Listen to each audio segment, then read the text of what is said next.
harus mau naik gunung, mau menghabiskan banyak tenaga gitu kan, mau capek-capean, jadi itu banyak makan aja gitu kan, nggak kontrol makannya ya, segala dimakan. Itu kan nanti kalau pas di perjalanan pada saat pendakian perut mules gitu kan, pengen BAB itu kan ngerepotin juga ya, kalau sampai diare gitu kan, itu juga hindari lah. Jadi ada baiknya makanan itu diatur, jangan terlalu banyak makan mie instan juga, nggak boleh gitu kan, dikit hindari gitu kan.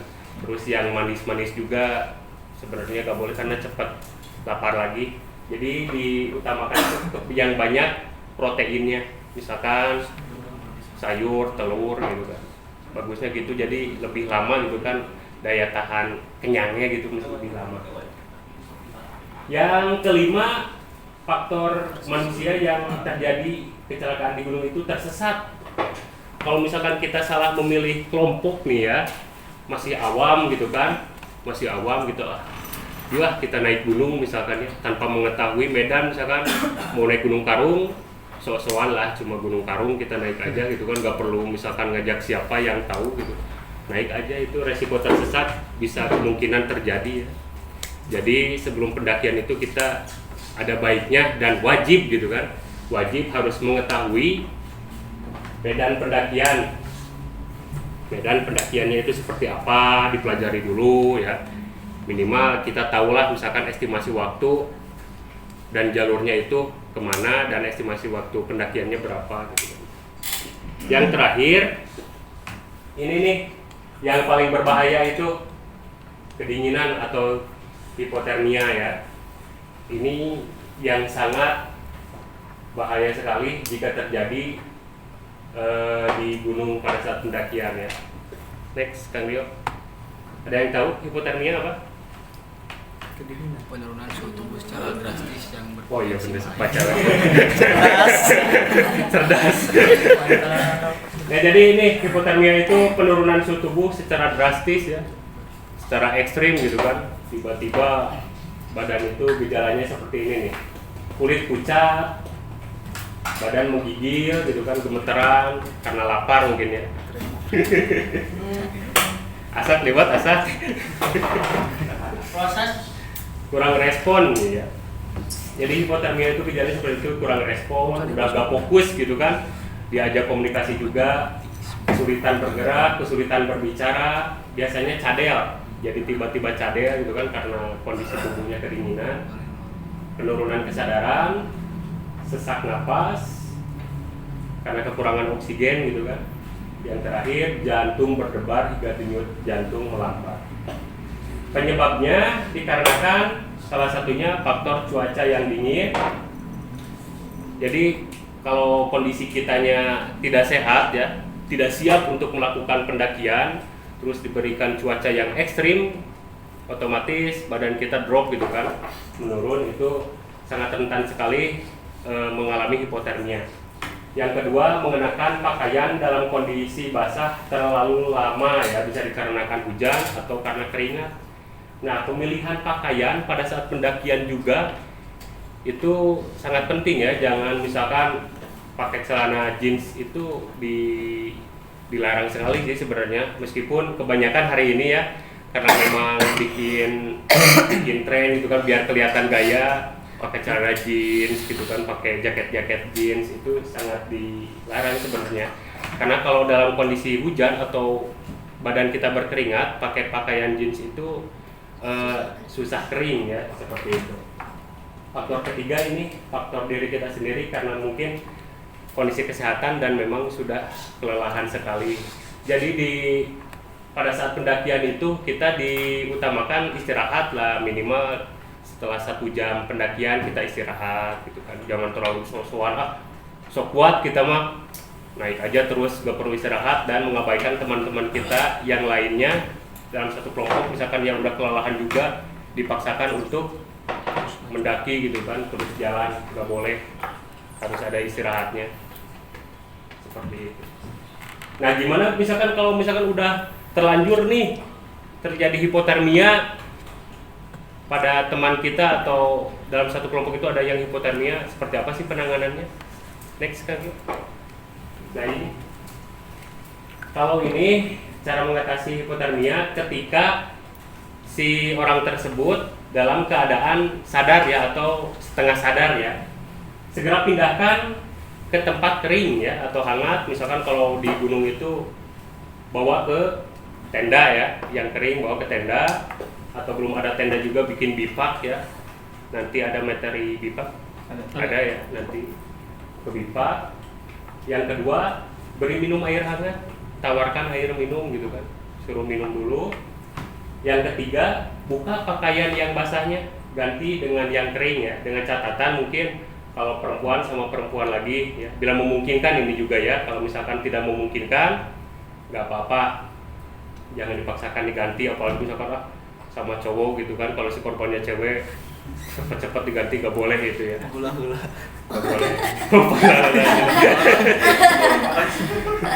boleh. Nggak boleh. Yang Saya keempat, niat buruk katanya. bungkus seluruh badannya dengan selimut ya, atau sleeping bag, atau kalau nggak ada selimut sleeping bag, carilah sarung bag atau apa gitu kan. Pokoknya sebisa mungkin bikin tubuhnya hangat ya, diselimuti semuanya, tapi area muka tetap terbuka ya untuk jalur napasnya, jangan sampai ditutup semua, dikarungin gitu kan. Nanti tetap yang ada malah makin berbahaya gitu kan. Yang kelima, ini lakukan metode skin to skin. Ada yang tahu?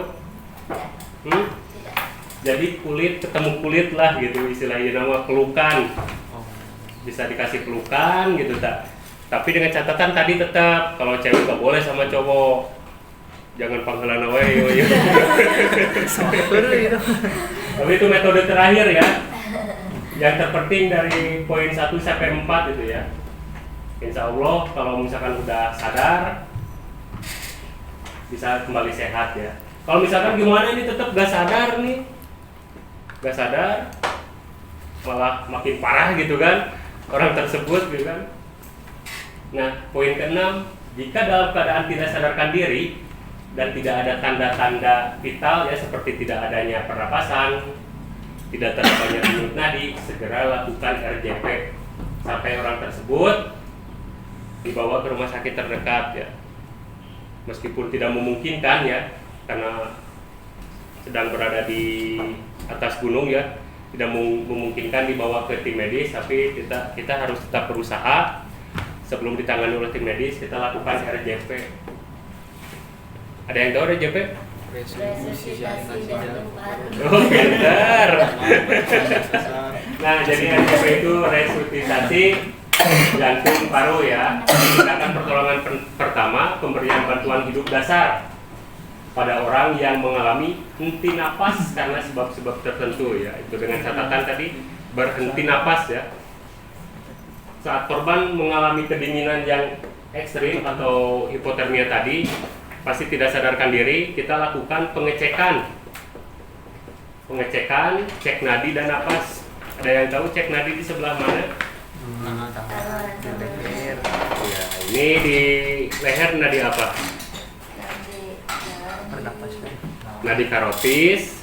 Di sini nadi radialis ya, di tangan. Lakukan pengecekan. Kalau misalkan nadinya tidak teraba, itu sudah dipastikan harus dilakukan RJP ya. Sebelum melakukan RJP juga cek napas. Cek napas nanti kita praktekkan ya. Pada saat RJP ini materi dulu sebentar. CPR atau RJP ini bertujuan untuk membuka kembali jalan napas yang menyempit atau tertutup dengan melakukan beberapa teknik pemijatan atau penekanan pada dada. Semakin semangat deh penekanan pada dada. Fokus na gambar gitu ya. Alat peradana terbawa. Next Rio. Pojok.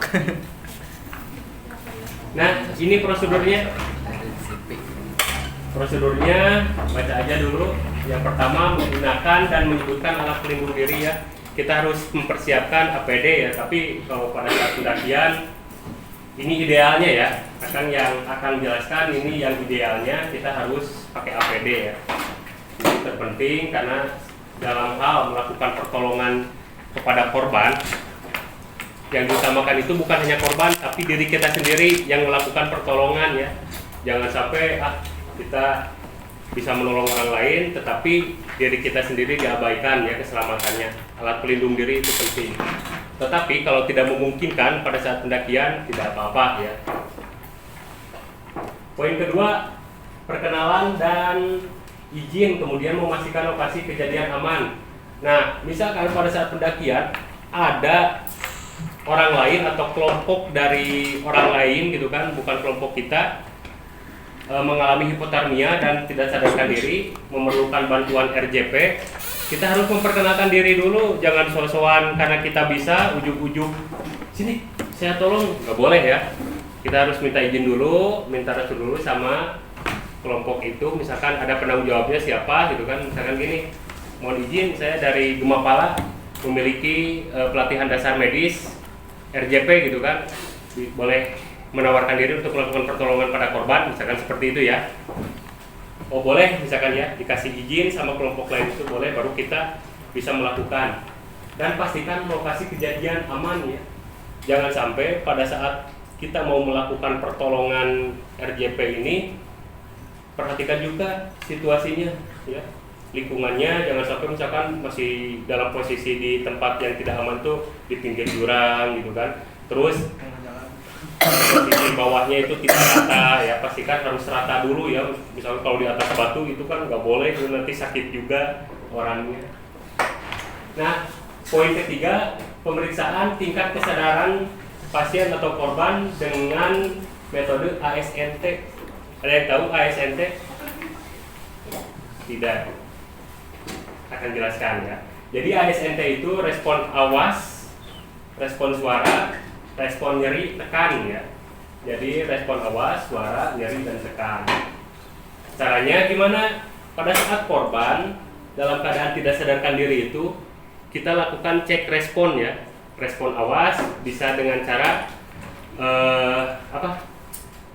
mengecek di atas mata korban itu apakah ada respon atau tidak. Misalkan kalau misalkan masih tertutup berarti tidak ada respon. Yang kedua, lakukan respon suara bisa dengan cara memanggil-manggil nama korban ya, misalkan Dirta, Dirta, Dirta, misalkan tetap gak nyaut berarti gak sadar.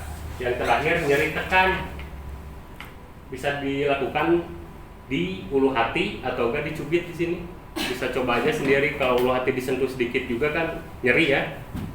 Nah, kalau dalam keadaan tidak sadarkan diri, si korban itu meskipun ditekan dengan sangat keras ulu hati itu pasti tidak akan ada respon, karena tadi tidak ada napas, tidak ada denyut nadinya. Berapa sih waktunya ketika kita mengetahui orang tersebut henti napas dan henti nadi dalam melakukan pertolongan itu, peluang untuk hidupnya maksimal sekitar 10 menit. Jadi kita harus cepat-cepat melakukan pertolongannya. Meminta bantuan atau menelpon layanan darurat. Perintahkan satu anggota dari kelompok kita misalkan untuk meminta bantuan atau pertolongan ke tim medis terdekat ya, atau ke pos-pos yang terdekat gitu kan. Bila memungkinkan cepat-cepat turun lari ya. Periksa kembali nadinya, tidak lebih dari 10 detik ya, seperti tadi. Cek kembali nadi karotis atau nadi radialisnya, pastikan teraba atau tidak ya. Kalau misalkan tidak teraba, lakukan RJP atau CPR ya. Expose bagian sekitar dada dan perut. Expose sekitar bagian dada dan perut ya. Kalau misalkan perempuan, expose itu dibuka bajunya. Dibuka bajunya. Kalau misalkan perempuan tidak memungkinkan dibuka bajunya, nggak boleh ya. Misalkan di lingkungannya masih banyak anak laki-laki, nggak boleh. Kalau laki-laki nggak apa-apa, buka aja dulu ya. Kalau susah dibuka bisa digunting. Temukan titik pijatan CPR, letakkan tumit satu tangan di tengah dada telanjang korban di antara puting susu. Ada di puting susunya ya, di ulu hati. Di ulu hati. Nanya bos. Nanti lebih jelasnya kita praktekkan ya. Yang kedua, posisikan kedua tangan pada titik pijatan. Jauhkan jari Anda dari dada pasien dan lakukan pijatan. Pada saat lakukan pijatan, ini berjumlah 30 pijatan dan 2 kali ventilasi selama 5 siklus. Jadi per siklusnya itu 30 kali pijatan. 30 kali pijatan dada dan 2 ventilasi. Ventilasi itu bantuan napas ya. Kalau dulu masih diperbolehkan untuk bantuan napas itu mouth to mouth ya, atau mulut ke mulut, tapi sekarang sudah tidak diperbolehkan. Ada namanya alatnya BPM.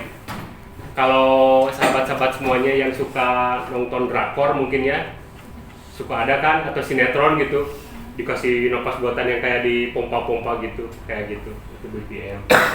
Tetapi kalau di alam bebas pada saat di gunung gitu kan nggak memungkinkan, ya tetaplah dari mulut ke mulut, dengan catatan pakai pengaman, misalkan si mulut korbannya pakai plastik, kasih lubang sedikit, kita tiup. Kemudian cek kembali napas dan nadi dengan memperhatikan kenaikan dada ya. Cek kembali napas, telinga kita di mulut korban, tangan kita di perut korban ya, sambil memperhatikan apakah ada respon kembang kempis. Kalau misalnya kembang kempis berarti otomatis korban bernapas. Dan terakhir, segera lakukan pada posisi pemulihan. Jadi sambil nunggu tim medis datang atau bantuan datang, posisikan korban pada posisi pemulihan. Posisi pemulihan seperti apa sih? Nantilah lebih jelasnya dipraktekkan ya. Next. Nah ini. Jadi gunung itu tidak memilih orang yang datang dengan tanpa persiapan untuk mendakinya ya. Tetapi gunung memilih orang yang pantas mendakinya dengan alasan untuk menikmati keindahan ciptaan Tuhan dan disertai persiapan yang cukup. Jadi kita harus mempersiapkan diri pada saat pendakian, jangan hanya modal nekat saja. Buat mengantisipasi ya tadi resiko-resiko yang terjadi pada saat pendakian, kita harus memiliki bekal. Tidak perlu bisa sih, yang penting kita tahu aja resiko apa yang terjadi dan penanganannya seperti apa. Nanti lebih jelasnya mending kita langsung praktek aja ya. Terima kasih. Materi dari kamu segitu aja sih, nanti lebih banyaknya ke praktek. Sampai sini sebelum ke praktek ada yang mau ditanyakan dulu? Ada ya? Hah? Cukup? Kalau misalkan penanganan terkilir, ada yang tahu? Di Batak. Hah? Di Batak. Urut. Kalau terkilirnya parah, misalkan sampai patah tulang. Hah? Dibidai ya, itu namanya dibidai, berarti udah sedikit tahu. Bisa dirugi. Cek nadi ya, kita cek nadinya di sini.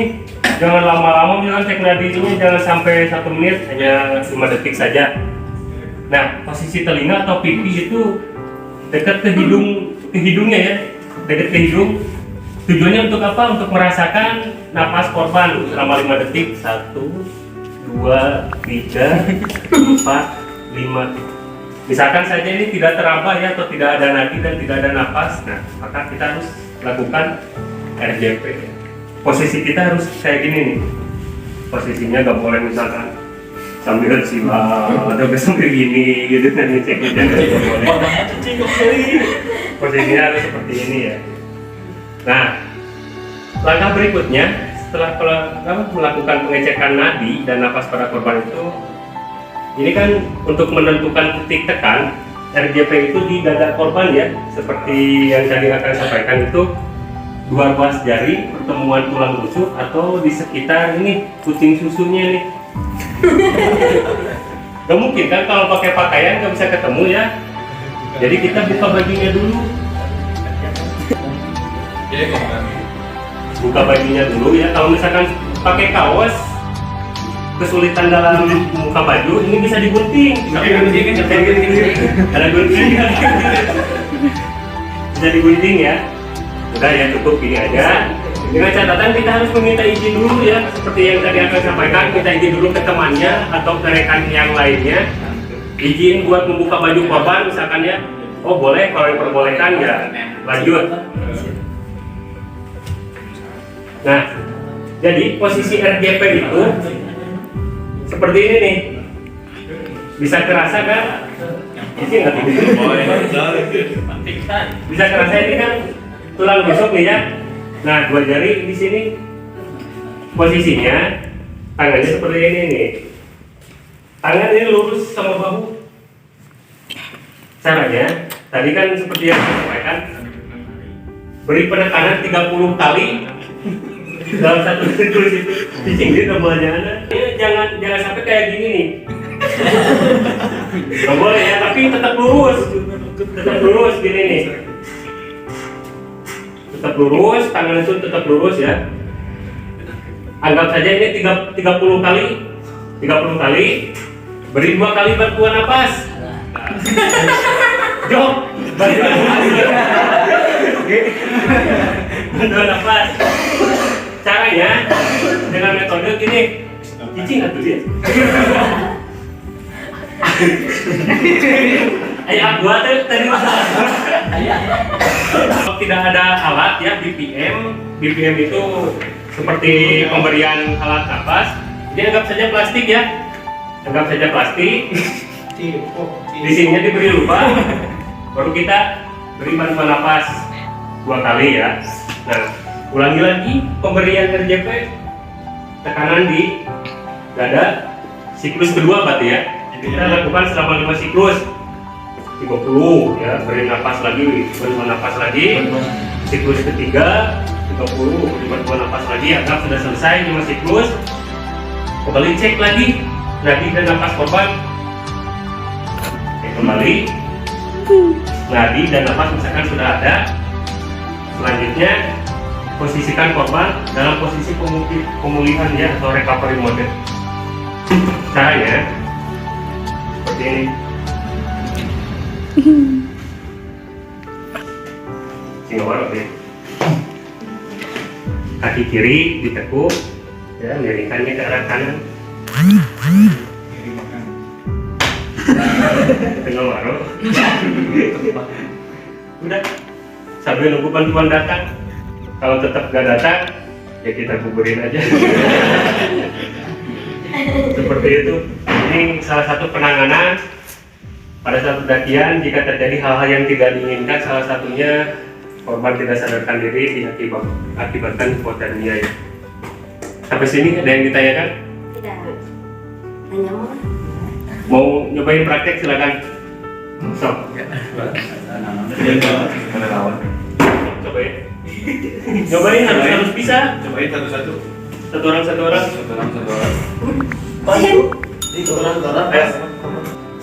tergetar enggak? Kenal aja, anggap saja ini kan dari kelompok lain. Kamu dari kelompok lain.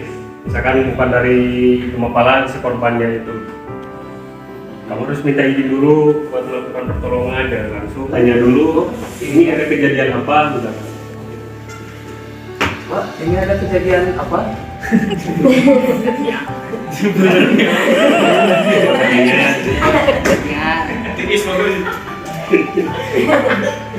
Ya ini tadi korban mengalami gejala hipotermia, sudah kami lakukan penanganan. Tadi salah satunya sudah diberikan selimut, tapi tetap tidak ada sadarkan diri. Setelah dicek lagi dan apa ternyata tidak ada.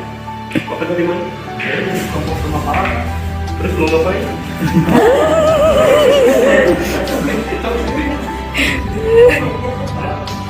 Boleh, saya bisa bantu Pak. Saya punya Pelatihan. pelatihan. Oh boleh. Cek kembali nanti dan muka. Tangan kanan. Gak usah nyebrang ke sini, di sini juga. Kerasa kan? Kerasa kan? Gak, anggap aja gak ada. Kalau kerasa mau ya udah suruh berdiri aja. Gak ada. Kudu dulu kabar. Sok izin Pak. Izin ekspos badan korban. Ya. Operasi. Mau diapain? Kenapa harus dibuka? Mau dikasih penanganan. Pakai baju tuh. Kita jangan beneran. Jangan beneran.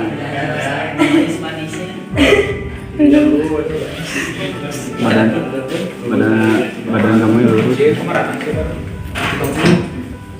Terus? Ini kasih nafas buatan. Apa cium aja. Ya, selamat tidur dulu. Enggak, selamat masih tidur.